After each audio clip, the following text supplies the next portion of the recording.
इस वीडियो में हम पढ़ेंगे कक्षा 10वीं का विषय विज्ञान यानी कि सब्जेक्ट साइंस का पार्ट 2 जिसका नाम है अम्ल, क्षारक एवं लवण।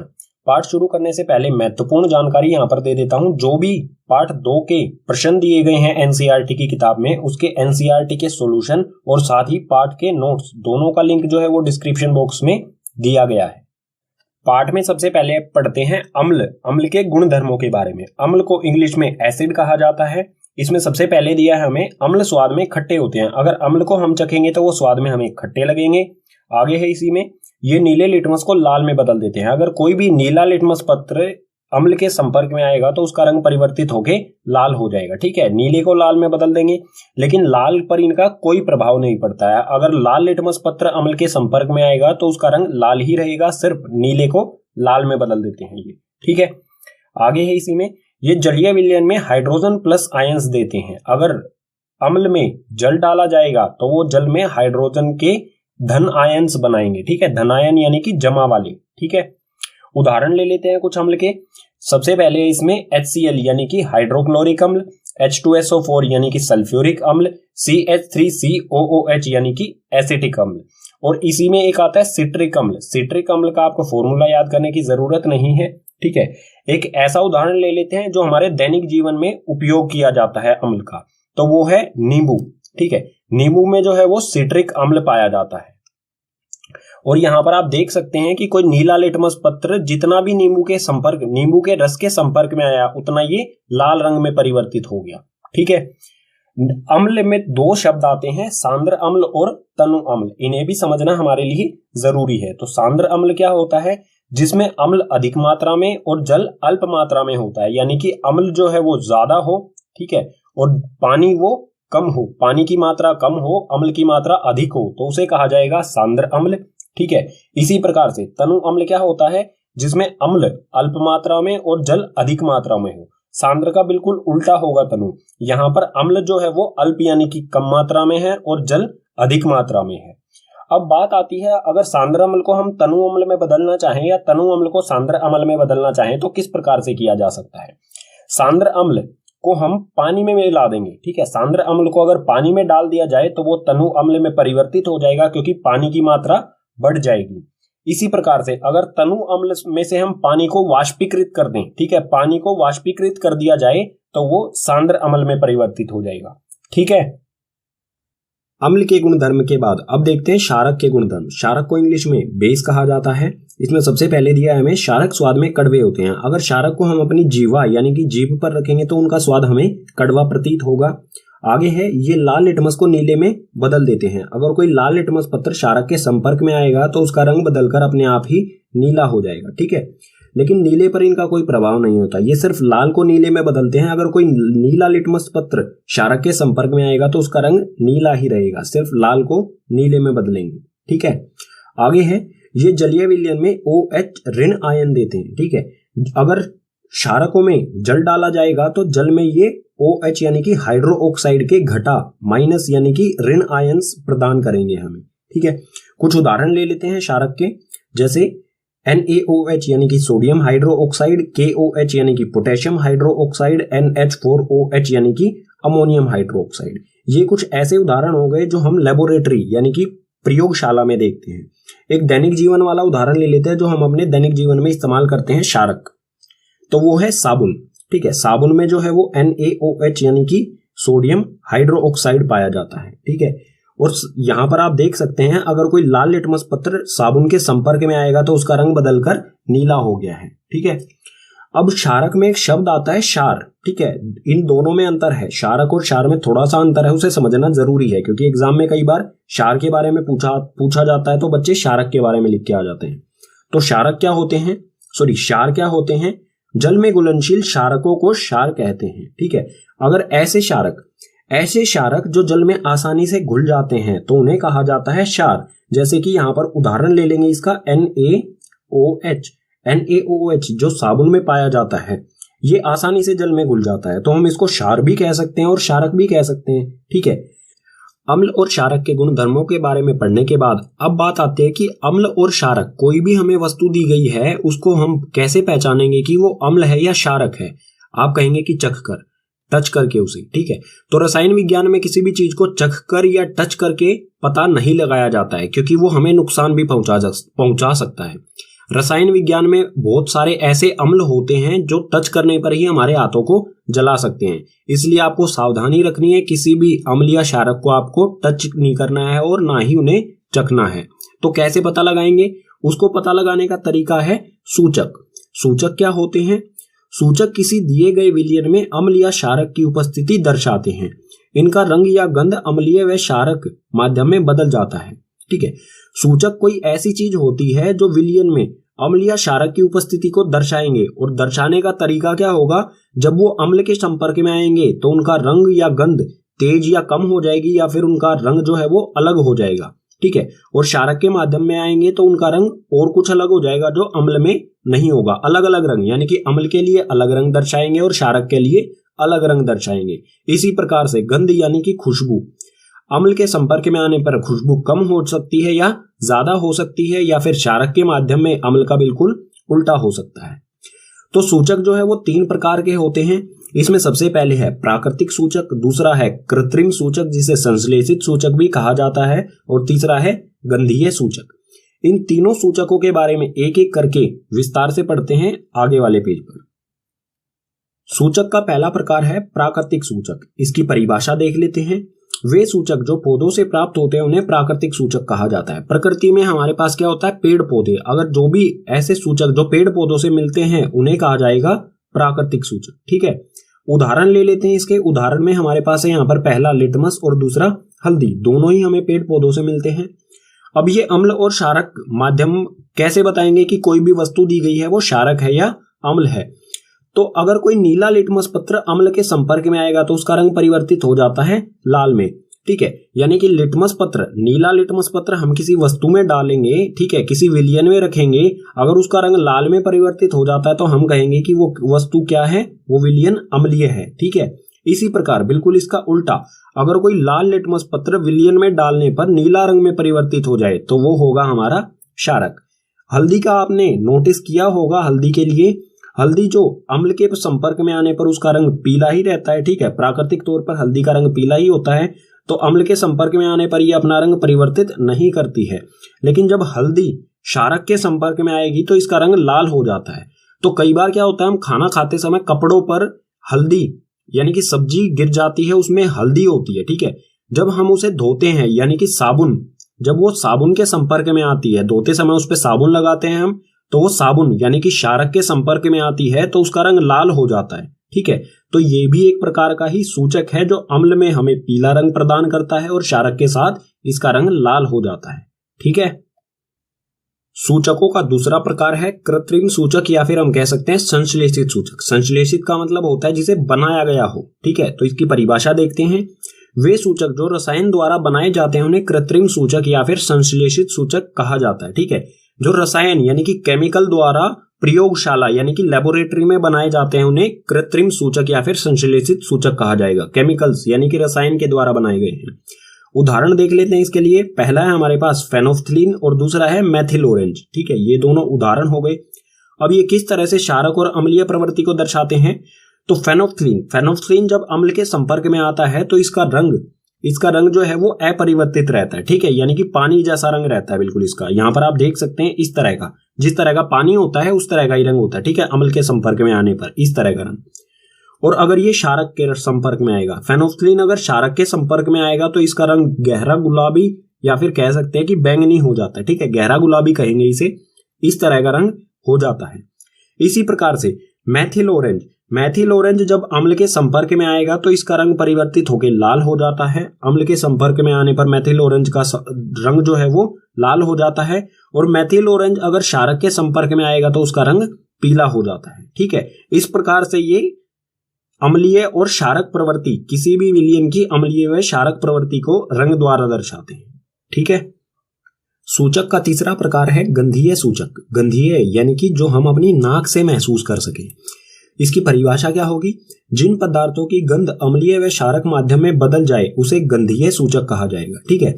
अगर अम्ल में गंध यानी कि खुशबू या बदबू जो भी आप कहेंगे वो ज्यादा हो जाए या कम हो जाए और इसका उल्टा क्षारक के माध्यम में हो जाए तो हम पहचान सकते हैं जो विलयन होगा वो अम्लीय होगा या क्षारक होगा।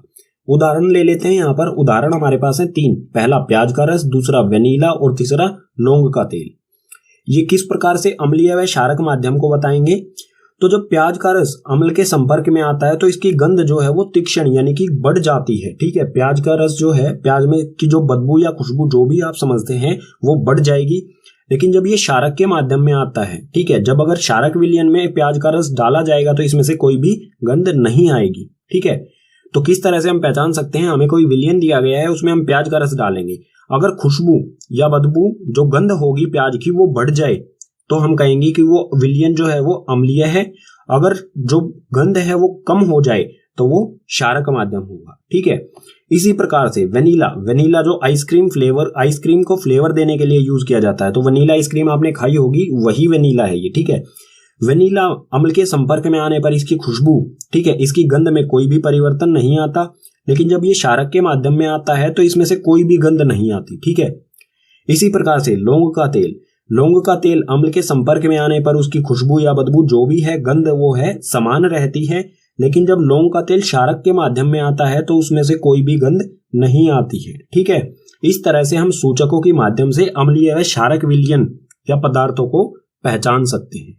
ठीक है, पाठ में अगला विषय है अम्ल व क्षारकों के रासायनिक गुण। रासायनिक गुण यानी कि जो भी अम्ल व क्षारक हैं वो अलग अलग चीजों के साथ अभिक्रिया करके उत्पाद में क्या चीजें बनाएंगे, इसी को कहा जाएगा रासायनिक अभिक्रिया। ठीक है, इसमें सबसे पहले देखते हैं धातु की अम्ल व क्षारक के साथ अभिक्रिया। धातु अम्ल के साथ किस तरह से अभिक्रिया करेगा और धातु क्षारक के साथ किस तरह से अभिक्रिया करेगा। धातु आप समझते ही होंगे, धातु जैसे कि लोहा जिसे Fe से दर्शाया जाता है, पोटेशियम जिसे K से दर्शाया जाता है। इसी तरह से जिंक हो गया, जिंक को Zn से दर्शाया जाता है और सोडियम को Na से दर्शाया जाता है। इस तरह के ही धातुओं के साथ अम्ल किस तरह से अभिक्रिया करेंगे और क्षारक किस तरह से अभिक्रिया करेंगे, उदाहरण सहित देखते हैं। तो सबसे पहले धातु की अम्ल के साथ अभिक्रिया। अम्ल और धातु अभिक्रिया करके, ठीक है, ये दोनों अभिक्रिया करके लवण तथा हाइड्रोजन गैस, ठीक है, अम्ल और धातु दोनों अभिक्रिया करके उत्पाद में लवण और हाइड्रोजन गैस बनाएंगे। ठीक है, इसका एक उदाहरण देख लेते हैं।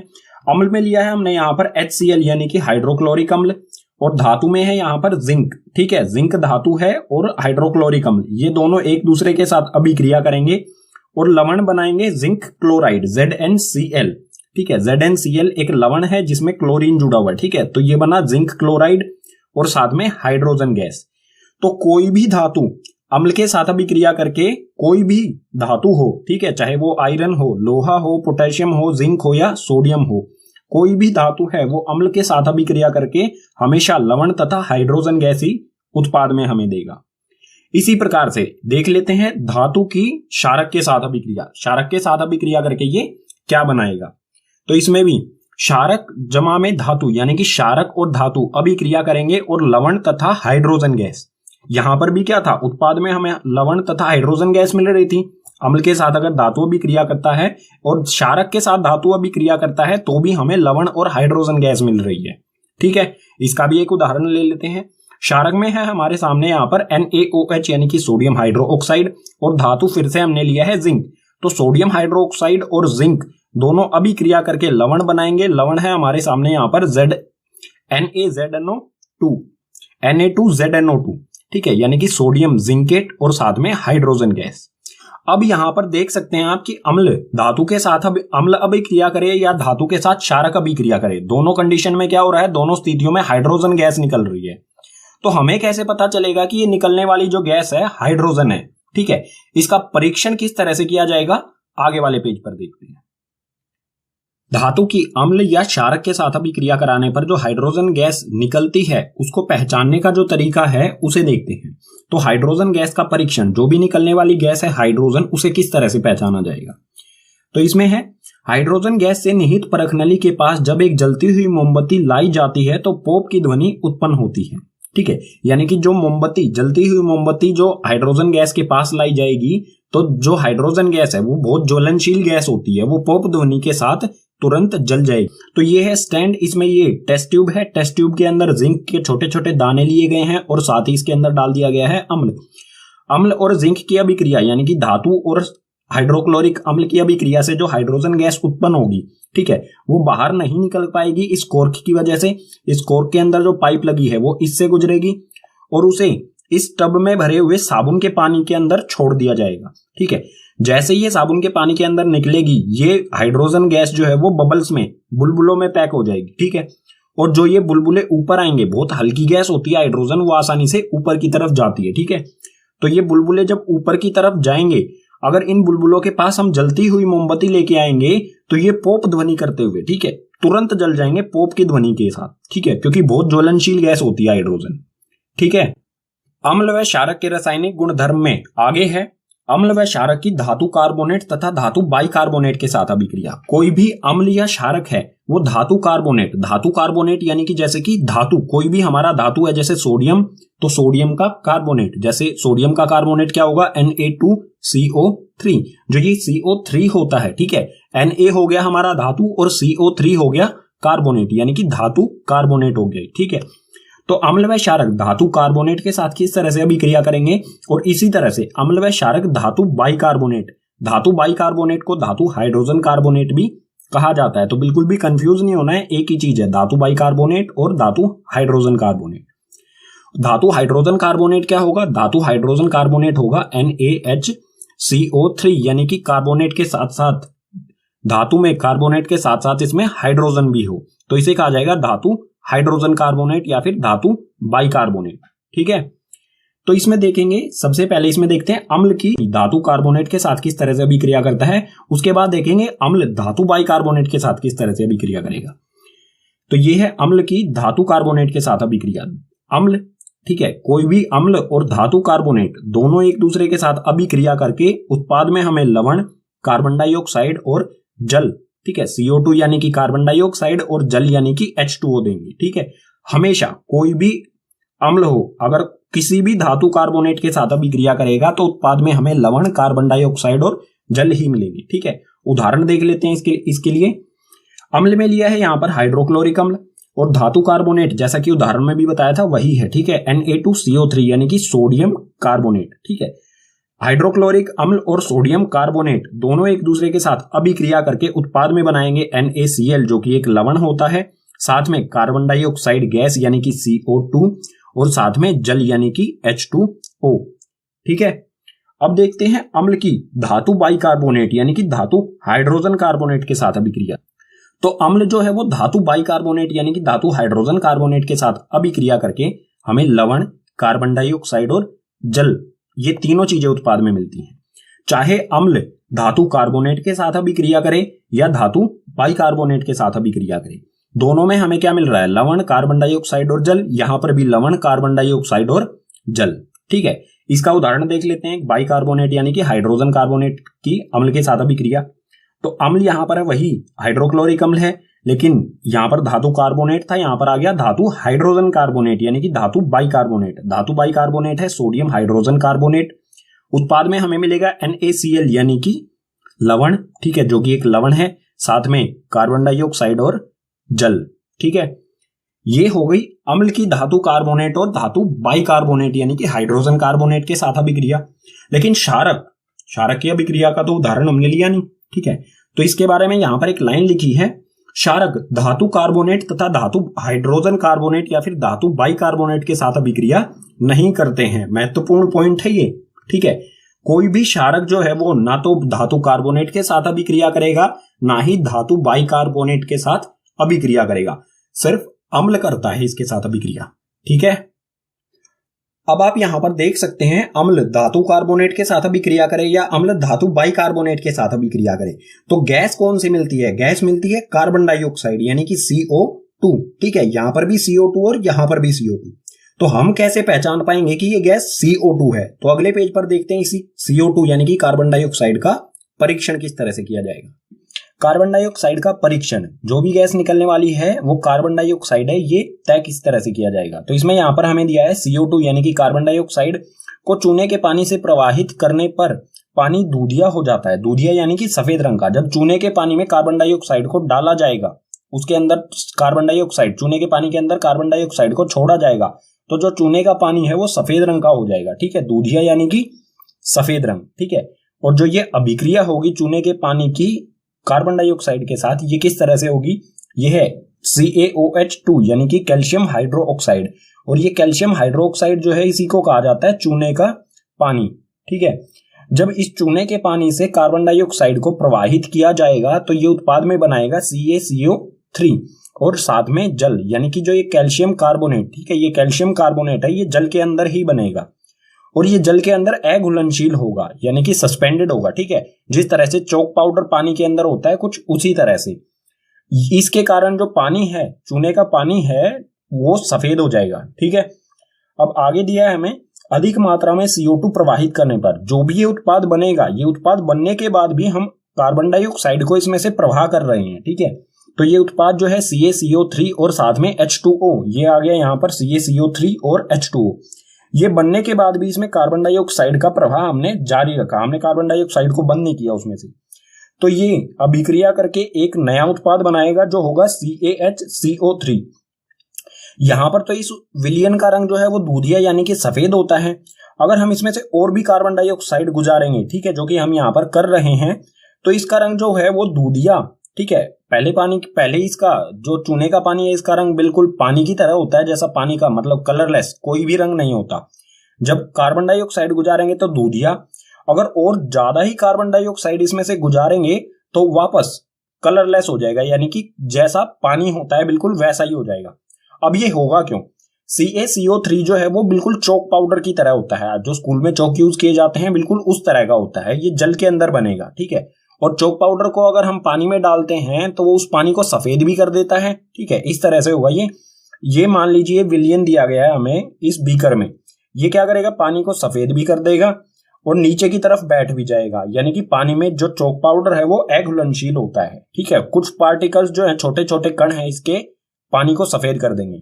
लेकिन जो ये है CaHCO3, ये कैल्शियम हाइड्रोजन कार्बोनेट, ये जल में घुल जाता है, जैसे चीनी पानी में घुल जाती है, पता भी नहीं चलता, बिल्कुल पानी वैसा का वैसा ही रहता है उसका रंग, उसी तरह से ये पानी के अंदर घुल जाता है और जो दूधिया रंग यानी कि सफेद रंग ये प्रदान करता है ये गायब हो जाता है। ठीक है, इसे डायग्राम से समझ लेते हैं। तो यहां पर ये एक टेस्ट ट्यूब है, टेस्ट ट्यूब के अंदर ये पाइप जो लगी है, ये पाइप नहीं है, ठीक है, ये स्थिर है। ठीक है, यानी कि इसे हिलाने के लिए एक डंडी है जो इसे, जो भी विलयन है अंदर, इसको हिलाने के लिए। इसमें अंदर जो तरल पदार्थ है वो है HCl यानी कि हाइड्रोक्लोरिक अम्ल। किताब में जो डायग्राम दिया है उसमें मेथेनोइक अम्ल दिया गया है, तो कोई भी अम्ल ले सकते हैं, सल्फ्यूरिक अम्ल ले सकते हैं, हाइड्रोक्लोरिक अम्ल ले सकते हैं, मेथेनोइक अम्ल, और कोई भी धातु कार्बोनेट, यहां पर धातु कार्बोनेट है Na2CO3 यानी कि सोडियम कार्बोनेट। तो HCl और सोडियम कार्बोनेट की अभिक्रिया में हमें एक लवण मिलेगा, जल मिलेगा और साथ में कार्बन डाइऑक्साइड गैस, गैस सिर्फ जो बनेगी वो होगी कार्बन डाइऑक्साइड। इस कोर्क की वजह से बाहर तो निकल नहीं पाएगी, यहाँ पे कोर्क की वजह से जो गैस होगी इस पाइप की सहायता से इसमें जाएगी, दूसरी टेस्ट ट्यूब में जाएगी। इसमें पहले से जो है वो है चूने का पानी, ठीक है, यानी कि CaOH2 कैल्शियम हाइड्रो ऑक्साइड। जब ये कैल्शियम हाइड्रो ऑक्साइड में पहुंचेगी, जैसे ही ये इसमें पहुंचेगी ये दूधिया होना शुरू हो जाएगा। ठीक है, दूधिया रंग होने के बाद और भी अगर हमने इसे नहीं हटाया, इसमें से लगातार गैस इसमें आ रही है, हमने नहीं हटाया, तो इसका रंग जो है वो पहले जैसा यानी कि बिल्कुल पानी जैसा हो जाएगा। ठीक है, अम्ल व क्षारक के रासायनिक गुणों में आगे है अम्ल एवं क्षारक की परस्पर अभिक्रियाएं, यानी कि अम्ल और क्षारक एक दूसरे के साथ किस तरह से अभिक्रिया करेंगे। तो देखते हैं, इसमें कोई भी अम्ल हो हमारे पास और कोई भी क्षारक हो, इन दोनों की जब अभिक्रिया कराई जाएगी तो ये हमें उत्पाद में हमेशा लवण और जल यानी कि H2O देंगे। ठीक है, हमेशा कोई भी अम्ल हो कोई भी क्षारक हो, दोनों को मिलाया जाएगा यानी कि रासायनिक अभिक्रिया होगी तो हमेशा हमें लवण और जल ही मिलेगा उत्पाद में। एक उदाहरण देख लेते हैं। अम्ल में यहाँ पर है HCl यानी कि हाइड्रोक्लोरिक अम्ल और क्षारक में है NaOH यानी कि सोडियम हाइड्रो ऑक्साइड क्षारक। ठीक है, ये अम्ल और ये क्षारक अभिक्रिया करके बनाएंगे NaCl यानी कि ये लवण है, ठीक है, एंड सोडियम क्लोराइड लवण और जल यानी कि H2O। ठीक है, हमेशा लवण और जल बनेगा अम्ल और क्षारक की अभिक्रिया में। ठीक है, और जो ये अभिक्रिया है, अम्ल और क्षारक एक दूसरे के साथ अभिक्रिया करके लवण और जल का निर्माण करते हैं। इस तरह की जो अभिक्रिया होती है उसे उदासीनीकरण अभिक्रिया कहा जाता है। इसकी परिभाषा पढ़ लेते हैं, अच्छी तरह से समझ में आ जाएगा ये। जब अम्ल व क्षारक परस्पर अभिक्रिया करके एक दूसरे के प्रभाव को समाप्त कर लवण तथा जल का निर्माण करते हैं, इस प्रकार की अभिक्रिया को उदासीनीकरण अभिक्रिया कहा जाता है। जब कोई भी अम्ल और क्षारक एक दूसरे के साथ अभिक्रिया करके एक दूसरे के प्रभाव को समाप्त कर दे। यहां पर आप देख सकते हैं इस तरफ अम्ल और क्षारक हैं, लेकिन इस तरफ कोई भी अम्ल और क्षारक नहीं है, क्योंकि इन दोनों ने एक दूसरे के प्रभाव को समाप्त करके लवण और जल बना दिया उत्पाद में। ठीक है, एक दूसरे के प्रभाव को समाप्त करना और साथ में लवण और जल का निर्माण करना, इस तरह की जो अभिक्रिया होगी अम्ल और क्षारक की, उसे कहा जाएगा उदासीनीकरण अभिक्रिया। ठीक है, अम्ल व क्षारक के रासायनिक गुणधर्म में आगे है अम्ल के साथ धात्विक ऑक्साइड की अभिक्रिया। कोई अम्ल है, उसके साथ कोई भी धात्विक ऑक्साइड यानी कि धातु के साथ ऑक्सीजन का जुड़ा होना, ठीक है, उसे कहा जाएगा धात्विक ऑक्साइड। जैसे कि धात्विक ऑक्साइड में उदाहरण ले लेते हैं इसके कुछ। Cu एक धातु है, अगर इसके साथ ऑक्सीजन का जोड़ दिया जाए तो वो हो जाएगा धात्विक ऑक्साइड। इसी तरह से MgO मैग्नीशियम धातु के साथ ऑक्सीजन का जुड़ा होना मैग्नीशियम ऑक्साइड। तो कोई भी अम्ल धात्विक ऑक्साइड के साथ किस तरह से अभिक्रिया करेगा, यहां पर एक महत्वपूर्ण चीज है। यहां पर जो धात्विक ऑक्साइड होती हैं, इनकी प्रवृत्ति जो है वो क्षारक होती है। ठीक है, धात्विक ऑक्साइड को हम क्षारक भी कह सकते हैं, क्योंकि इनकी प्रवृत्ति क्षारक ही होती है।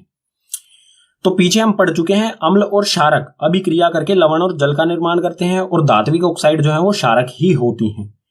तो यहां पर भी जो अभिक्रिया होगी धात्विक ऑक्साइड यानी कि क्षारक और अम्ल अभिक्रिया करके लवण और जल का निर्माण करते हैं। उदाहरण देख लेते हैं कि यहाँ पर CO जो कि एक धात्विक ऑक्साइड है। ठीक है, तो धात्विक ऑक्साइड में यहाँ पर CuO लिया है और अम्ल में लिया है यहाँ पर HCl यानी कि हाइड्रोक्लोरिक अम्ल। कॉपर ऑक्साइड और हाइड्रोक्लोरिक अम्ल एक दूसरे के साथ अभिक्रिया करेंगे और उत्पाद में बनाएंगे CuCl जो कि एक लवण होता है और साथ में H2O यानी कि जल। ठीक है, और यहाँ पर एक बिंदु और दिया गया है हमें आगे, कॉपर क्लोराइड के बनने से विलयन का रंग नीला हो जाता है। जो भी ये कॉपर क्लोराइड बना है, इसकी वजह से जो भी विलयन है उसका रंग नीला हो जाएगा। ये जल के अंदर बनेगा, ठीक है, जल के अंदर ही बनेगा ये, और इसकी वजह से जो भी विलयन होगा उसका रंग नीला हो जाता है। अम्ल व क्षारक के रासायनिक गुणों में आगे है क्षारक के साथ अधात्विक ऑक्साइड की अभिक्रिया। अधात्विक ऑक्साइड यानी कि अधातु के साथ ऑक्सीजन का जुड़ा होना। अधातु यानी कि जैसे कि कार्बन, नाइट्रोजन, इन सब के साथ ऑक्सीजन का जुड़ा होना। ठीक है, इसका एक उदाहरण हो जाएगा सी यानी कि कार्बन O2। ठीक है, कार्बन डाइऑक्साइड जो कि एक अधात्विक ऑक्साइड है। ठीक है, और जो भी अधात्विक ऑक्साइड होते हैं वे अम्लीय प्रवृत्ति के होते हैं, यानी कि हम इन्हें कह सकते हैं ये एक तरह से अम्ल ही होते हैं। ठीक है, कोई भी क्षारक अधात्विक ऑक्साइड यानी कि अम्लीय प्रवृत्ति, ठीक है, अम्ल के साथ अम्लीय प्रवृत्ति की वस्तु के साथ अभिक्रिया करके हमेशा लवण तथा जल बनाता है। ठीक है, उदाहरण में यहां पर है CaOH यानी कि कैल्शियम हाइड्रो ऑक्साइड और CO2। कैल्शियम हाइड्रो ऑक्साइड फिर से बता देता हूं, ये चूने का पानी होता है, ये बिल्कुल वही वाली अभिक्रिया है। तो कैल्शियम हाइड्रो ऑक्साइड और कार्बन डाइऑक्साइड ये एक दूसरे के साथ अभिक्रिया करेंगे। CaOH जो चूने का पानी होता है वो क्षारक प्रवृत्ति का होता है। ठीक है, तो क्षारक में लिया है हमने यहाँ पर कैल्शियम हाइड्रो ऑक्साइड और अधात्विक ऑक्साइड में है कार्बन डाइऑक्साइड। ठीक है, तो चूने का पानी और कार्बन डाइऑक्साइड अभिक्रिया करके CaCO3 यानी कि कैल्शियम कार्बोनेट जो कि एक लवण होता है उत्पाद में मिलेगा, और साथ में मिलेगा हमें H2O यानी कि जल। अम्ल व क्षारक के रासायनिक गुणों में आगे है जलीय विलयन में अम्ल तथा क्षारक। अगर अम्ल जलीय विलयन में है तो वो किस तरह के गुण प्रदर्शित करेगा, और अगर क्षारक जलीय विलयन में है तो वो किस तरह के गुणधर्म प्रदर्शित करेगा। इसमें पहले देख लेते हैं अम्ल। अम्ल को जलीय विलयन में डाला जाएगा तो क्या होगा। इसमें पहला बिंदु दिया गया है, इसके बारे में हम पहले भी पढ़ चुके हैं, फिर से देख लेते हैं। जल की उपस्थिति में अम्ल हाइड्रोजन प्लस आयंस उत्पन्न करते हैं। हाइड्रोजन प्लस, ठीक है, अब प्लस का मतलब धन आयंस। ठीक है, हाइड्रोजन के जमा वाले आयंस उत्पन्न करते हैं। ये हम पेज नंबर 1 या 2 पे पढ़ चुके हैं, तो इसके बारे में ज्यादा नहीं पढ़ेंगे। हाइड्रोजन आयन H3O धनायन, ठीक है, इस रूप में रहते हैं। जो ये हाइड्रोजन आयंस हैं ये इस रूप में स्थायी नहीं होते हैं, तो ये स्थायीपन लाने के लिए इन्हें इस अवस्था में आना पड़ता है। H3O धनायन इस अवस्था में रहते हैं, और ये जो अवस्था है H3O पॉजिटिव, इसको कहा जाता है हाइड्रोनियम आयन। ठीक है, इसको कहा जाएगा हाइड्रोनियम आयंस। जो भी हाइड्रोजन के आयंस हैं वो हाइड्रोनियम आयंस के रूप में रहते हैं, ना कि हाइड्रोजन के। ठीक है, अब ये जो हाइड्रोनियम आयंस हैं ये बनते किस तरह से हैं। कोई भी हाइड्रोजन आयन है वो जल के साथ अभिक्रिया करता है। ठीक है, तो एक हाइड्रोजन यहां पर है और 2 हाइड्रोजन यहां पर है, ये एक हाइड्रोजन और दो हाइड्रोजन अभिक्रिया करके कुल 3 हाइड्रोजन बनाते हैं और O, ठीक है। तो ये हो गया H3O जमा यानी कि धन आयन, इसी को कहा जाता है हाइड्रोनियम आयंस, ठीक है। इसका एक और उदाहरण ले लेते हैं, अच्छी तरह से समझ में आ जाएगा हमें। जैसे यहां पर है HCl यानी कि हाइड्रोक्लोरिक अम्ल, जब हाइड्रोक्लोरिक अम्ल को जल में, ठीक है, H2O यानी कि जल में डाला जाएगा तो ये बनेगा एक H यहां पर और H2O, हाइड्रोजन 2 यहां पर है, एक यहां पर है, ये जुड़कर 3 हाइड्रोजन और O पॉजिटिव यानी कि ये बन गया हाइड्रोनियम आयंस। और क्लोरीन जो है, क्लोरीन अलग हो जाएगा, ठीक है, नेगेटिव चार्ज आ जाएगा इस पे यानी कि घटा का ऋण आयन हो जाएगा ये, ठीक है। तो इस तरह से बनता है ये हाइड्रोनियम आयंस। अब देखते हैं जलीय विलयन में क्षारकों को डाला जाएगा तो क्या होगा। क्षारक जल की उपस्थिति में OH यानी कि हाइड्रो ऑक्साइड के घटा वाले आयंस बनाते हैं, ठीक है, घटा वाले यानी कि ऋण आयन बनाएंगे। ये किस तरह से बनेगा, ये यहां पर है सोडियम हाइड्रो ऑक्साइड, जल की उपस्थिति में ये Na जमा और OH घटा, इस तरह से ये बट जाएंगे, अलग अलग हो जाएंगे, ठीक है, जल की उपस्थिति में। तो OH यानी कि हाइड्रो ऑक्साइड के ऋण आयंस बनाएंगे। किसी भी वस्तु की प्रवृत्ति क्षारक है उसका कारण होता है हाइड्रो ऑक्साइड के आयंस। आगे है जल के साथ अम्ल व क्षारक मिलाते समय सावधानियां। जब हम जल और अम्ल या फिर क्षारक को मिलाएंगे तो उस समय हमें कुछ सावधानियां रखनी होती हैं जो बहुत जरूरी हैं। उसमें सबसे पहले हमें दिया है हमेशा अम्ल व क्षारक को जल में धीरे धीरे मिलाना चाहिए, ठीक है। हमें जल को क्षारक या अम्ल में नहीं मिलाना चाहिए, अम्ल व क्षारक को जल में मिलाना चाहिए। यानी कि हम क्या करेंगे, एक बड़ा सा बर्तन लेंगे, इसमें होगा जल, ठीक है, यहां पर है इसमें जल, और इसके अंदर कोई भी हमारे पास यहां पर मान लीजिए ये अम्ल, ठीक है, ये अम्ल है, ये क्षारक है। अगर हमें अम्ल और जल को मिलाना है तो हम अम्ल को इसमें डाला जाएगा, और जो भी ये बर्तन है, जो भी ये बीकर है, इसको धीरे धीरे हमें हिलाता भी रहना पड़ेगा। अगर हम नहीं हिलाएंगे तो ये जो अभिक्रिया होगी अम्ल तथा जल की, ये बहुत ऊष्माक्षेपी होगी और इसमें से झाग बन के ये बाहर भी निकल सकता है और हमारे हाथ या पैरों को जला सकता है। हमेशा ध्यान रखना है, अम्ल को जल में डालेंगे या फिर क्षारक को जल में डालेंगे, कभी भी हमें इस तरह से नहीं करना है कि यहां पर हमने ले लिया है अम्ल और इसमें जल डाला जाएगा, ठीक है, ये है जल, कि इसमें जल से अम्ल डाला जाएगा। ये जो तरीका है ये बिल्कुल गलत है, सही तरीका है ये, ठीक है। अगला बिंदु दिया गया है, यह प्रक्रिया बहुत ऊष्माक्षेपी होता है, इसलिए कांच पात्र लगातार हिलाते रहना चाहिए। ये मैं बता चुका हूं, जो भी ये कांच पात्र हमारा बीकर है इसे लगातार हिलाते रहेंगे, क्योंकि जो प्रक्रिया है ये वाली, ये बहुत ऊष्माक्षेपी यानी कि बहुत अधिक तापमान हो जाता है जब इसे मिलाते हैं, और ये झाग बन के बाहर भी निकल सकते हैं, और तापमान अधिक होने के कारण जो ये कांच का बर्तन है, ठीक है, पात्र है, ये टूट भी सकता है। तो हमें सावधानियां रखनी चाहिए, हाथों में ग्लव्स पहनने चाहिए, और मतलब अम्ल और क्षारक के साथ ना ही खेले तो बेहतर है। जो भी प्रयोगशाला में अम्ल और क्षारक होते हैं उनको अपनी टीचर की निगरानी में ही यूज करना चाहिए, ठीक है। पाठ में अगला विषय है अम्लों व क्षारकों की प्रबलता। मान लीजिए हमें कुछ अम्ल दिए गए हैं 2-3 तरह के, उनमें से हमें पहचानना है कौन सा अम्ल ज्यादा पावरफुल है, यानी कि कौन सा प्रबल यानी कि ताकतवर, ठीक है, कौन सा अम्ल प्रबल यानी कि ताकतवर है और कौन सा अम्ल दुर्बल यानी कि कमजोर है। ये किस तरह से हमें पता चलेगा। इसी तरह से क्षारकों के लिए कौन से क्षारक दुर्बल होते हैं और कौन से प्रबल यानी कि ताकतवर होते हैं, इसे किस तरह से मापा जाएगा, इसी के बारे में पढ़ते हैं। किसी क्षारक या अम्ल की प्रबलता उसके द्वारा उत्पन्न हाइड्रोजन आयंस या फिर हाइड्रो ऑक्साइड आयंस की सांद्रता पर निर्भर करती है। सांद्रता यानी कि परसेंटेज कह सकते हैं इसे, ठीक है। कोई भी विलयन है उसमें कितने हाइड्रोजन प्लस आयंस हैं और कितने हाइड्रो ऑक्साइड आयंस है, इनकी सांद्रता पर निर्भर करेगा कि जो भी अम्ल है वो प्रबल है या दुर्बल है, ठीक है। यानी कि जो अम्ल है वो कितना कमजोर है और कितना ताकतवर है, इन्हीं चीजों पर निर्भर करेगा, चाहे वो अम्ल के बारे में हो चाहे वो क्षारक के बारे में हो। और ये हाइड्रोजन आयंस और हाइड्रो ऑक्साइड आयंस, इनका किस तरह से पता लगाया जाएगा कि किसमें कितनी सांद्रता है।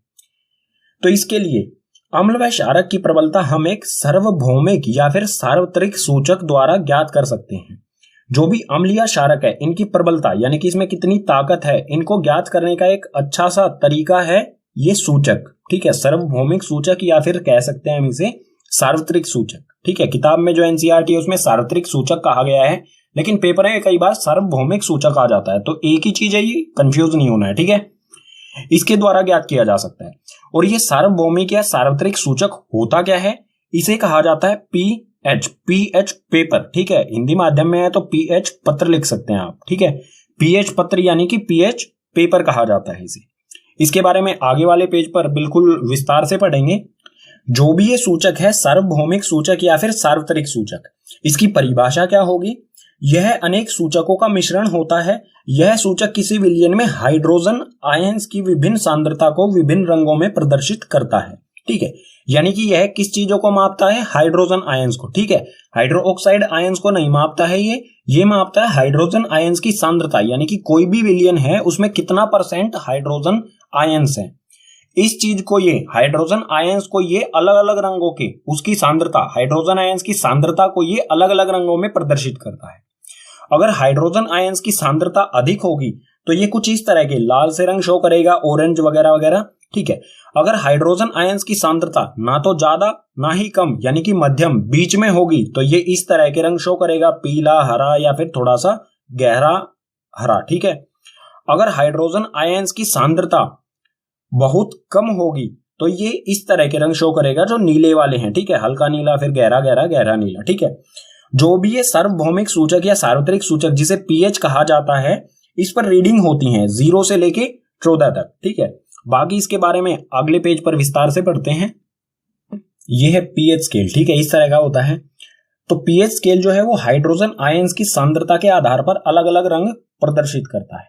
अब आप कहेंगे हाइड्रोजन आयंस तो सिर्फ अम्ल में होते हैं, तो क्षारकों को ये किस प्रकार से प्रदर्शित करेगा इन रंगों में?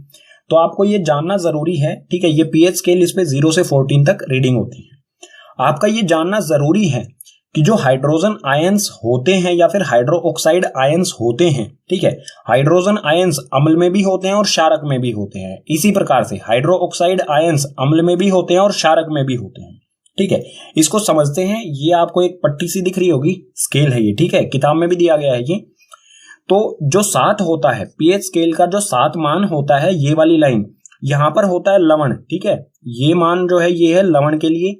अगर इससे हम उल्टे हाथ की तरफ, ठीक है, इस साइड में जाएंगे तो ये जो सभी रंग हैं ये अम्लीय हैं। कोई भी हाइड्रोजन आयंस की प्रवृत्ति, मतलब इन रंगों में प्रदर्शित करेगा हाइड्रोजन आयंस को, तो इस साइड में ये सारे अम्ल दर्शाएगा और इस साइड के रंगों में ये क्षारक, ठीक है, क्षारीय प्रवृत्ति को दर्शाएगा। अब बात आती है हाइड्रोजन आयंस और हाइड्रोक्साइड आयंस, ठीक है, क्षारक को किस तरह से प्रदर्शित करता है। तो देखो यहां पर ये स्केल है लवण, इससे इधर सभी अम्ल आ जाएंगे और इससे इधर सभी क्षारक आ जाएंगे, ठीक है। और यहां पर आप देख सकते हैं जो नीले वाला क्षेत्रफल है, ठीक है, ये नीला रंग जो दिखाई दे रहा है ये है हाइड्रोजन आयंस, ठीक है। और जो ये सफेद वाला हिस्सा है ये है हाइड्रोक्साइड आयंस। तो जो भी अम्ल होते हैं उसमें ये सफेद वाला भी क्षेत्रफल है और नीले रंग वाला भी क्षेत्रफल है, यानी कि यहां पर हाइड्रोजन आयंस भी हैं और हाइड्रोक्साइड आयंस भी हैं, ठीक है। लेकिन अम्ल क्यों है ये? फिर अगर इसमें हाइड्रोक्साइड आयंस भी हैं तो ये अम्ल क्यों है? क्योंकि इसमें हाइड्रोजन आयंस अधिक हैं, हाइड्रोक्साइड आयंस बहुत कम है, ठीक है। और लवण पर क्या होता है, जितने हाइड्रोजन आयंस होते हैं उतने ही हाइड्रोक्साइड आयंस होते हैं और ये मिलकर H2O बना देते हैं, ठीक है, लवण और जल बना देते हैं। इसलिए यहां पर जो ये है लवण होता है उदासीन, ठीक है, उदासीन अभिक्रिया 7 पर ही होती है, ठीक है। अब इस साइड आएंगे तो यहां पर आप देख सकते हैं ये नीले वाला क्षेत्रफल कम हो रहा है, यानी कि हाइड्रोजन आयंस कम हो रहे हैं, और जो सफेद वाला क्षेत्रफल है ये अधिक हो रहा है, यानी कि हाइड्रोक्साइड आयंस ज्यादा है। अगर हाइड्रोक्साइड आयंस ज्यादा हैं तो वो प्रवृत्ति होगी क्षारीय, अगर हाइड्रोजन आयंस ज्यादा हैं तो वो प्रवृत्ति होगी अम्लीय। तो ये जो हाइड्रोजन आयंस की सांद्रता अगर अधिक होगी तो वो अम्लीय, अगर हाइड्रोजन आयंस की सांद्रता बहुत कम होगी तो वो क्षारीय प्रवृत्ति को दर्शाएगा, ठीक है। ये क्षारक के लिए इस तरह के रंग प्रदर्शित करेगा, यानी कि 7 से अधिक रीडिंग देगा, और अम्ल के लिए 7 से कम रीडिंग देगा। तो यहां पर ये इंफॉर्मेशन मैंने लिख दी है, फिर भी एक बार पढ़ लेते हैं। pH इक्वल्स टू 7, किसी भी विलयन का pH मान अगर 7 है तो इसका मतलब क्या है, जो विलयन है वो उदासीन, उदासीन यानी कि लवण है वो, ठीक है।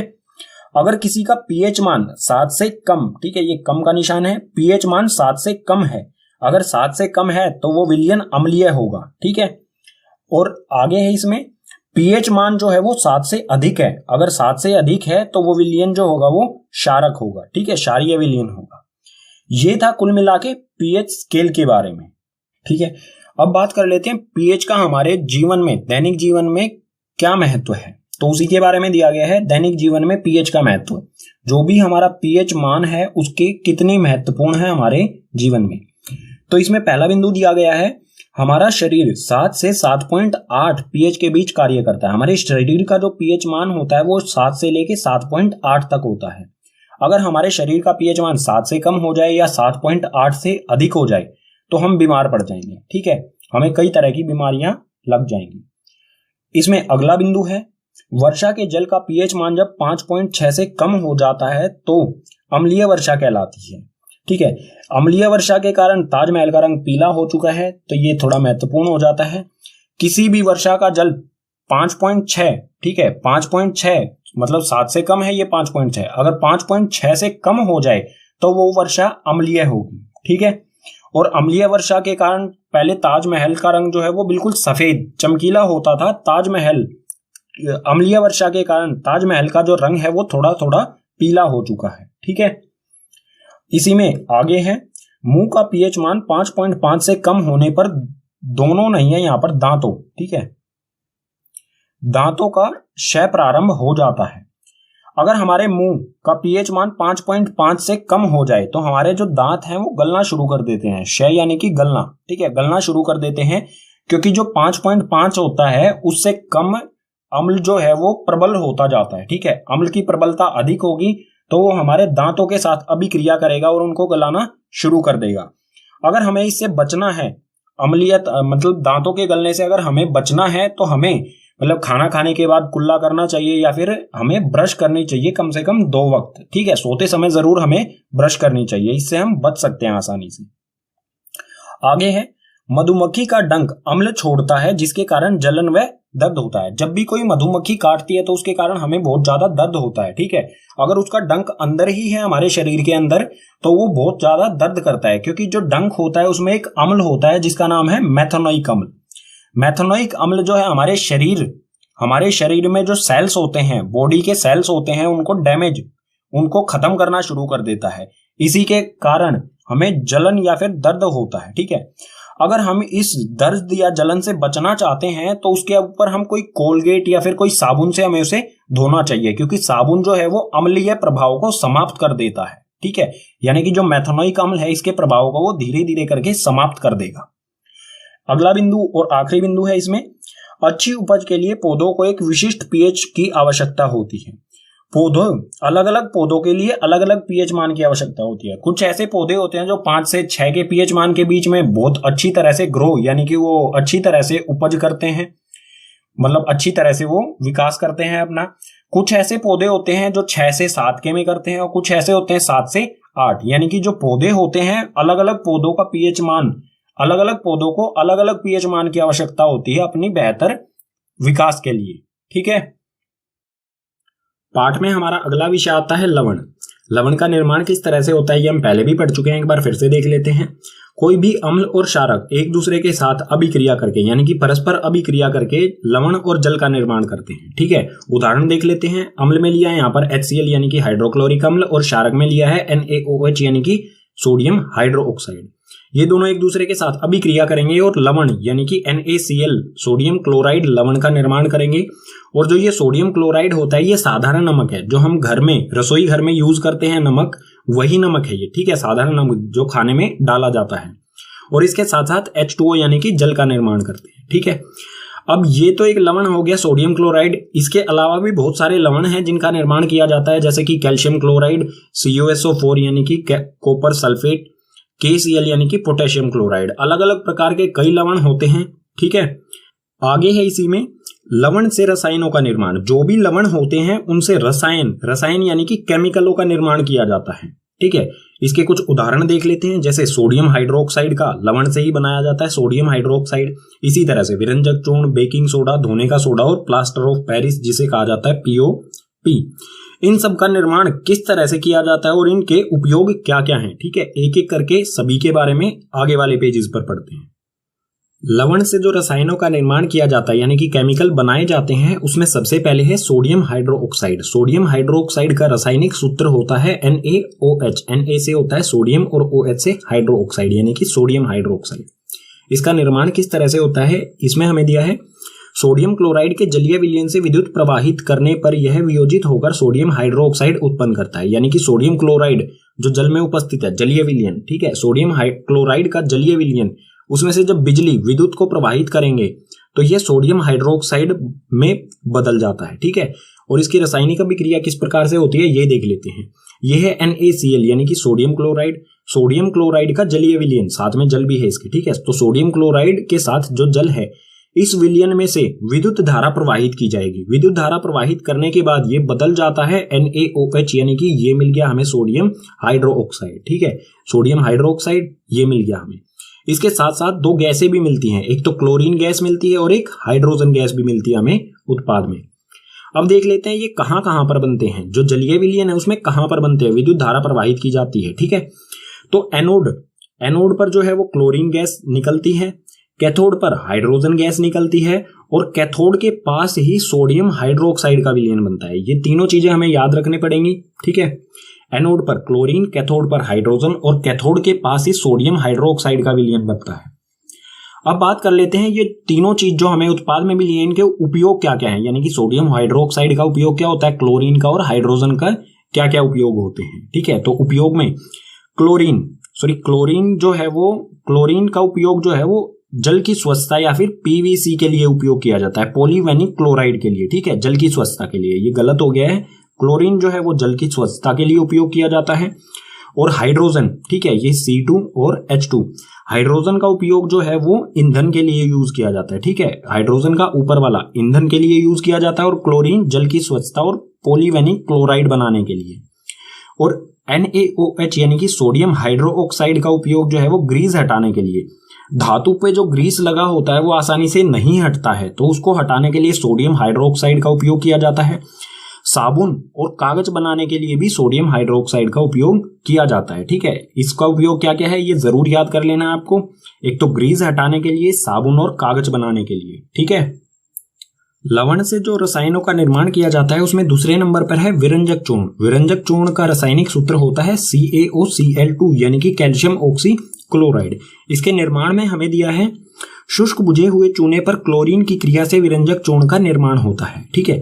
शुष्क बुझा हुआ चूना क्लोरीन के साथ जब अभिक्रिया करे तो हमें मिलता है विरंजक चूर्ण। और शुष्क बुझा हुआ चूना होता क्या है, CaOH2 यानी कि कैल्शियम हाइड्रोक्साइड, ठीक है।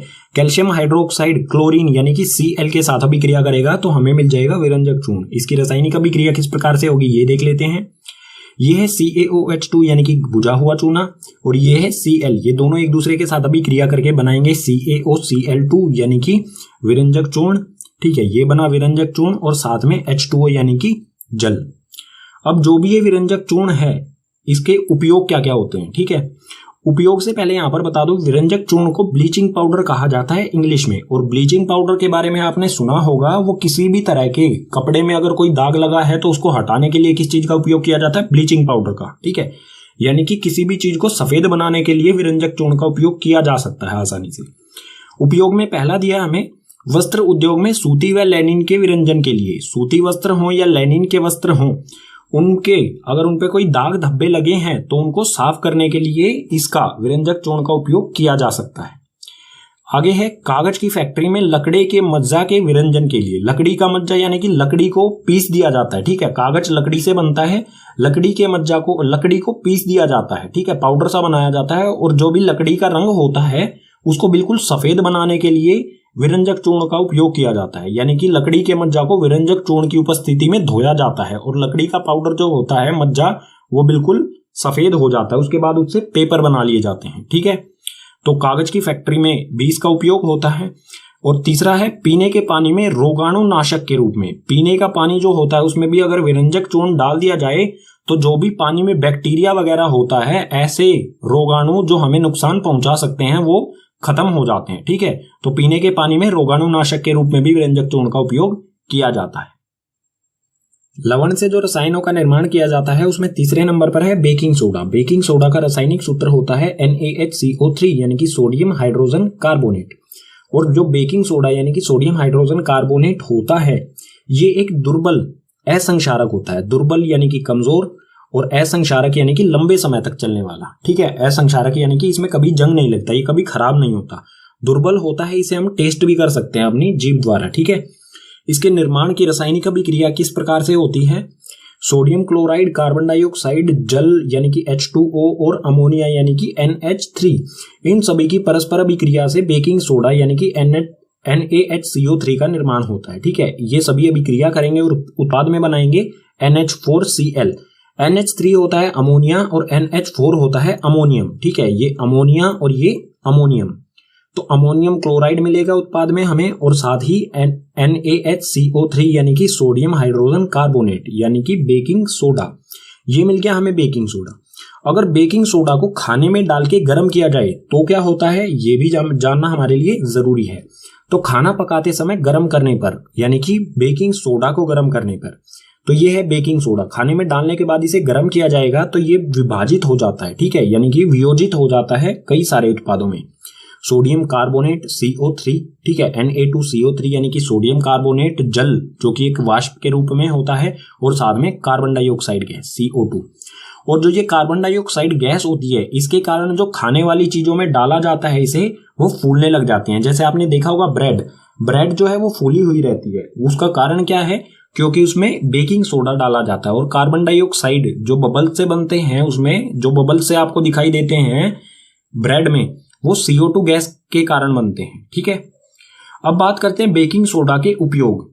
तो उपयोग में सबसे पहले है बेकिंग पाउडर बनाने में। अब बेकिंग सोडा अलग है और बेकिंग पाउडर अलग है। ठीक है, बेकिंग सोडा से बेकिंग पाउडर का निर्माण किया जाता है। और बेकिंग पाउडर होता क्या है असल में? ये बेकिंग सोडा और टार्टरिक अम्ल, बेकिंग सोडा और टार्टरिक अम्ल अगर आपस में मिल जाएं तो उससे बनता है बेकिंग पाउडर। ठीक है, और अगर बेकिंग पाउडर से टार्टरिक अम्ल को निकाल दिया जाए तो वो बनता है बेकिंग सोडा। ठीक है, यानी कि हम बेकिंग पाउडर से बेकिंग सोडा बना सकते हैं और बेकिंग सोडा से बेकिंग पाउडर बना सकते हैं। इसका दूसरा उपयोग है, यह एंट एसिड का एक संघटक है। एंट एसिड यानी कि जब हमें एसिडिटी होती है तो हम ये इनो वगैरह जो लेते हैं वो एंट एसिड होते हैं। तो एंट एसिड में भी बेकिंग सोडा का उपयोग किया जाता है क्योंकि एक दुर्लभ असंक्षारक है। ठीक है, ये कभी भी खराब ना होने वाला, दुर्लभ है, हमारे शरीर को ये नुकसान नहीं पहुंचाता है। इसलिए जो एंट एसिड होते हैं, जो एसिडिटी होते हैं हमारे शरीर में, उससे राहत पहुंचाने के लिए जो दवाई बनाई जाती हैं उसमें भी ये डाला जाता है। तीसरे नंबर पर है अग्निशामक में इस्तेमाल। अग्निशामक यानी कि आग बुझाने वाले यंत्र जो होते हैं उसमें भी बेकिंग सोडा का उपयोग किया जाता है। ठीक है, लवण से जो चौथा रसायन बनाया जाता है उसे कहा जाता है धोने का सोडा। ठीक है, धोने के सोडे का रासायनिक सूत्र होता है Na2CO3 10H2O। Na2 sodium, CO3 यानी कि कार्बोनेट और 10H2O यानी कि 10 जल के अणु। ठीक है, सोडियम कार्बोनेट के साथ अगर जल के 10 अणु हैं तो उसे कहा जाएगा धोने का सोडा। इसका निर्माण भी कुछ इसी प्रकार से किया जाता है। तो निर्माण में हमें दिया है सोडियम कार्बोनेट के पुनः क्रिस्टलीकरण से धोने का सोडा प्राप्त होता है, यानी कि सोडियम कार्बोनेट Na2CO3 इसके दोबारा से क्रिस्टल बनाए जाए इसमें जल डाल के, ठीक है, तो बनता है धोने का सोडा। इसकी रासायनिक अभिक्रिया किस प्रकार से होगी? Na2CO3, ठीक है, ये है सोडियम कार्बोनेट और साथ में इसके 10 जल के अणु मिला दिए जाएं। ठीक है, 10H2O 10 जल के अणु डालकर इसके क्रिस्टल बनाए जाएं। ठीक है, तो जो ये 10 जल के अणु होते हैं वो इनके क्रिस्टल के साथ जुड़े रहते हैं, तो बनेगा Na2CO3 10H2O। ये मिल गया हमें धोने का सोडा। ठीक है, अब देख लेते हैं इसके उपयोगों के बारे में। तो धोने के सोडे के उपयोगों में सबसे पहले है कांच, साबुन एवं कांच के उद्योग में। जहां पर कांच बनाए जाते हैं, साबुन बनाए जाते हैं या कागज बनाए जाते हैं, तो वहां पर इसका धोने के सोडे का उपयोग किया जाता है इन सभी की सफाई के लिए। ठीक है, दूसरे नंबर पर है घर में साफ सफाई के लिए। धोने का सोडा से आप समझ ही गए होंगे कि इसका काम किसी चीज की धुलाई वगैरह के लिए होगा। तो धोने का सोडा घरों में साफ सफाई, पोछा लगाते हैं, फर्श धोते हैं, किसी तरह के जो अलग से रसायन सर्फ वगैरह डाला जाता है उसमें धोने का सोडा होता है। ठीक है, तीसरे नंबर पर है जल की स्थायी कठोरता को हटाने के लिए। जल की कठोरता से मतलब है जब साबुन को जल में मिलाया जाए तो साबुन फट जाता है। ठीक है, लवण से जो आखिरी रसायन बनाया जाता है उसे कहा जाता है plaster of Paris. Plaster of Paris यानी कि POP। इसे प्लास्टर ऑफ पेरिस इसलिए कहा जाता है क्योंकि इसका आविष्कार या फिर इसका इस्तेमाल जो है वो सबसे पहले पेरिस में हुआ था। इसका रासायनिक सूत्र होता है CaSO4 1/2 H2O। CaSO4 यानी कि कैल्शियम सल्फेट और 1/2 यानी कि आधा जल का अणु, ठीक है, H2O आधा जल का अणु। कैल्शियम सल्फेट के साथ अगर आधा जल का अणु है तो उसे कहा जाएगा प्लास्टर ऑफ पेरिस। और इसके बनाने की विधि क्या है, यानी कि निर्माण की विधि क्या है? जिप्सम को 373 केल्विन पर गर्म करने पर यह जल के अणु त्याग कर कैल्शियम सल्फेट अर्ध हाइड्रेट बनता है, ठीक है। इसे हम क्या कहेंगे? कैल्शियम सल्फेट, आधे को कहेंगे हम अर्ध, और हाइड्रेट का मतलब होता है जल, ठीक है। अर्ध हाइड्रेट यानी कि आधे जल का अणु, कैल्शियम सल्फेट के साथ आधे जल का अणु, तो उसे कहा जाएगा कैल्शियम सल्फेट अर्ध हाइड्रेट, ठीक है। तो ये बनता है। और जिप्सम क्या होता है? जिप्सम होता है ये CaSO4 2 H2O, यानी कि इसके साथ 2 जल के अणु होते हैं। अगर इसे गर्म किया जाए 100 डिग्री सेल्सियस, 100 डिग्री सेल्सियस भी कह सकते हैं, ठीक है, या फिर 373 केल्विन या फिर 100 डिग्री सेल्सियस पर इसे गर्म किया जाएगा, तो ये अपना डेढ़ जल का अणु त्याग के सिर्फ आधा जब जल का अणु बचता है इसके पास, तो ये बन जाता है प्लास्टर ऑफ पेरिस, यानी कि CaSO4 अर्ध हाइड्रेट, ठीक है। आगे है इसमें, इस सफेद चूर्ण को जल में मिलाने पर यह फिर से जिप्सम बन जाता है, अगर, ठीक है, यानी कि हम समझ सकते हैं प्लास्टर ऑफ पेरिस किस रंग का होता है? सफेद रंग का। तो सफेद जो चूर्ण होता है इसको वापस अगर जल में मिला दिया जाए तो ये फिर से जिप्सम बन जाता है, ठीक है। यानी कि हम जिप्सम को प्लास्टर ऑफ पेरिस बना सकते हैं और प्लास्टर ऑफ पेरिस को जिप्सम, दोनों एक दूसरे में बदले जा सकते हैं। अगर प्लास्टर ऑफ पेरिस में जल डाल दिया जाए तो वो जिप्सम बन जाएगा, और जिप्सम को 373 डिग्री केल्विन या फिर 100 डिग्री सेल्सियस पर गर्म करें तो वो प्लास्टर ऑफ पेरिस बन जाएगा, ठीक है। और प्लास्टर ऑफ पेरिस से जिप्सम बनाने की विधि किस प्रकार है ये देख लेते हैं, रासायनिक अभिक्रिया इसके लिए, ठीक है। तो यह है CaSO4 हाफ H2O यानी कि अर्ध हाइड्रेट, ठीक है, कैल्शियम सल्फेट अर्ध हाइड्रेट, यानी कि ये क्या है? Plaster of Paris. Plaster of Paris में अगर 1.5 जल के अणु, 1 और आधा जल का अणु इसके साथ मिला दिया जाए तो ये बन जाएगा जिप्सम। और अगर जिप्सम इसको अगर वापस अभिक्रिया कराई जाए, ठीक है, अगर इसकी वापस अभिक्रिया कराई जाए 100 डिग्री सेल्सियस, ठीक है, 100 डिग्री सेल्सियस पर अगर जिप्सम को गर्म किया जाए तो ये वापस किस में बदल जाएगा? CaSO4 अर्ध हाइड्रेट में बदल जाएगा, ठीक है। जो 1.5 जल का अणु है वो इसमें से अलग निकल जाएगा वाष्पीकृत होकर, तो बन जाएगा ये POP, ठीक है। अब देखते हैं प्लास्टर ऑफ पेरिस यानी कि POP के उपयोग क्या क्या होते हैं। तो इसका पहला उपयोग हमें दिया है टूटी हुई हड्डियों को सही जगह पर स्थिर रखने के लिए, यानी कि इसका इस्तेमाल अस्पताल में डॉक्टरों के द्वारा किया जाता है। अगर किसी मरीज की हड्डी टूट जाती है तो उसकी हड्डी को सही जगह पर स्थिर रखा जाता है प्लास्टर के द्वारा, ठीक है। उस पर प्लास्टर चढ़ा दिया जाता है, जो सफेद पाउडर होता है ये प्लास्टर ऑफ पेरिस, इसे गीला करके पट्टी के साथ से, ठीक है, जहां भी हड्डी टूटी होती है वहां पर इसे चिपकाया जाता है और कुछ मतलब महीने भर के लिए इसे ऐसे ही रखा जाता है। तो हड्डी जो है वो अपने आप ही स्थिर रहेगी, अगर सही जगह पर रहेगी तो वो अपने आप ही जुड़ जाती है। दूसरा उपयोग है खिलौने तथा सजावट का सामान बनाने के लिए। कई तरह के खिलौने, जो सफेद से खिलौने दिखते हैं, सफेद पाउडर से बने होते हैं, वो सभी जो है वो प्लास्टर ऑफ पेरिस से ही बने होते हैं, ठीक है, यानी कि POP से ही बने होते हैं। आखिरी है इसमें दीवार की सतह को चिकना बनाने के लिए दीवारों पर भी लगाया जाता है। जो वॉल पुट्टी होती है वो असल में POP ही होती है, ठीक है, प्लास्टर ऑफ पेरिस ही होती है, ठीक है, उससे दीवार जो है वो चिकनी हो जाती है, ठीक है। चैप्टर के लास्ट में आता है क्रिस्टलन का जल। क्रिस्टलन का जल क्या होता है, यानी कि इसकी परिभाषा क्या होती है? लवण के एक सूत्र इकाई में जल के निश्चित अणुओं की संख्या को क्रिस्टलिन का जल कहते हैं, ठीक है। यानी कि किसी लवण के एक इकाई में कुछ जल के अणुओं की संख्या है, उसी को कहा जाएगा क्रिस्टलिन का जल, ठीक है। इसका उदाहरण देख लेते हैं, जैसे यहाँ पर है CuSO4 यानी कि कॉपर सल्फेट 5H2O यानी कि 5 जल के अणु हैं। कॉपर सल्फेट जो हमारा ये लवण है इसमें 5 जल के अणुओं की संख्या है, तो इसको जो 5 जल के अणु है इसे कहा जाता है क्रिस्टलीन का जल। और जो ये क्रिस्टलीन का जल होता है ये दिखाई नहीं देता है, ठीक है। अगर इसे गर्म किया जाए तो ये वाष्प बन के बाहर निकलने लगता है। और भी बहुत सारे उदाहरण देखना चाहें तो जैसे जिप्सम में 2 जल के अणु थे, POP में आधा जल का अणु था, दोने के सोडे में 10 जल के अणु थे, वो सभी इसके उदाहरण हो जाएंगे, ठीक है। इसी के साथ पाठ के सभी विषय हो जाते हैं कंप्लीट। उम्मीद करूंगा आपको सभी विषय समझ आए होंगे। अगर आपको सभी विषय समझ आए हैं तो इस वीडियो को अपने क्लासमेट के साथ शेयर कीजिए। कोई भी विषय जो समझ नहीं आया है उसे कमेंट बॉक्स सेक्शन में मेंशन कीजिए। और NCERT सॉल्यूशन और पाठ के नोट्स दोनों का लिंक जो है वो डिस्क्रिप्शन बॉक्स में दिया गया है।